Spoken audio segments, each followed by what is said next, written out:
লাউ কানা ফীহিমা আলিহাতুন ইল্লাল্লাহু লাফসাদাতা ফাসুবহানাল্লাহি রাব্বিল আরশি আম্মা ইয়াসিফুন।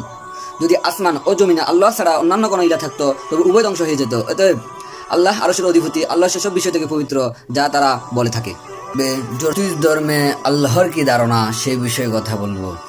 জরথুইজ ধর্ম প্রাচীন আর্য ধর্মের অন্তর্গত একটি ধর্ম। প্রায় 2500 বছর আগে ফারসে এই ধর্মের উৎপত্তি হয়েছে। এই ধর্মমতের অনুসারীর সংখ্যা কম হলেও সারা বিশ্বে এর অনুসারীর সংখ্যা 1,30,000-এর কম নয়।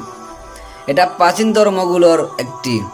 নবী জারস্টারকে এ ধর্মের প্রতিষ্ঠাতা হিসেবে ধরা হয়। এ ধর্ম ফার্সি ধর্ম হিসেবেও পরিচিত। এ ধর্মের পবিত্র গ্রন্থ হল দস্তির কিতাব ও আবেস্তা কিতাব। জরথুইজ ধর্মে আল্লাহকে কি নামে বলা হয় সেটা হলো মাজদা আর আহুরা। মাজদা অর্থ ভাগ্য আর আহুরা অর্থ ভাগ্য প্রভু। আহুরা মাজদা দ্বারা এক অদ্বিতীয় প্রভুকে বোঝানো হয়ে থাকে। তাদের দস্তির কিতাবের অনুসারে আল্লাহর কি বিশিষ্ট আছে কয়টা আমরা তুলে ধরব।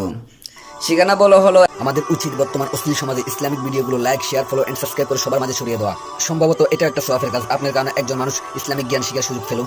সেখানে বলা হলো 1 নম্বর, তিনি এক মানে আল্লাহ এক। 2, আল্লাহর কিছুই তার সাদৃশ্য নয়।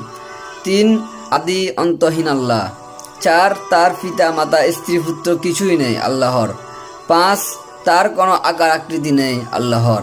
6, দৃষ্টি তাকে প্রত্যক্ষ করতে পারে না এবং কল্পনা তার শক্তিও আয়ত্ত করতে অক্ষম।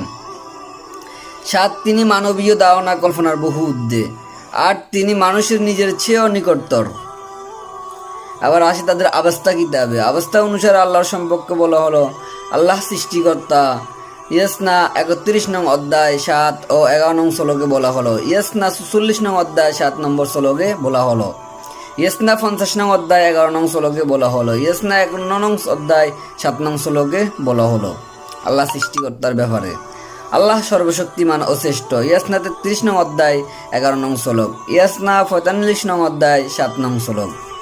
আল্লাহ করুণাময় বলা হলো। ইয়াসনা 33 নং অধ্যায় 11 নং শ্লোক। ইয়াসনা 48 নং অধ্যায় 3 নং শ্লোকে বলা হলো আল্লাহ দানশীল, সে ব্যাপারে বলা হলো। ইয়াসনা 43 নং অধ্যায় 4, 5, 7, 9, 11, 13, 15 তলক বলা হলো। আবার ইয়াসনা 46 নং অধ্যায় 2 নং শ্লোকে বলা হলো। ইয়াসনা 45 নং অধ্যায় 5 নং শ্লোকে বলা হলো। ইয়াসনা 46 নং অধ্যায় 9 নং শ্লোকে। ইয়াসনা 48 নং অধ্যায় 3 নং শ্লোকে বলা হলো দানশীলের কথা। তাহলে জরথুইজ ধর্ম সম্পর্কে কিছু বুঝবার চেষ্টা করেছেন আমাদের এই ভিডিওতে কমেন্ট করে জানাতে পারেন। পরের আমাদের থাকবে ইহুদি ধর্ম সম্পর্কে আল্লাহর কি ধারণা, বিস্তারিত তখন দেখবেন ইনশাল্লাহ।